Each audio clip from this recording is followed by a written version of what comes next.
ஆமென் சொல்லுங்களேன்.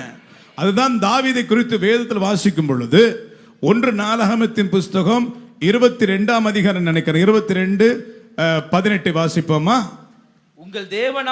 உங்கள் தேவனாகிய கர்த்தர் உங்களோடு இருந்து 4 திசையிலும் உங்களுக்கு இளைப்பாறுதலை தந்தார் அல்லவா?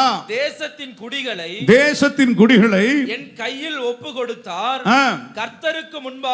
கர்த்தருக்கு முன்பாகவும் அவருடைய ஜனத்திற்கு அபிஷேகம் பண்ணப்பட்டவருடைய ஜனத்துக்கு முன்பதாக எப்படி இருக்கும்? தேசம் கீழ்ப்பட்டிருக்கிறது. அல்லேலூயா சொல்லுங்களேன்.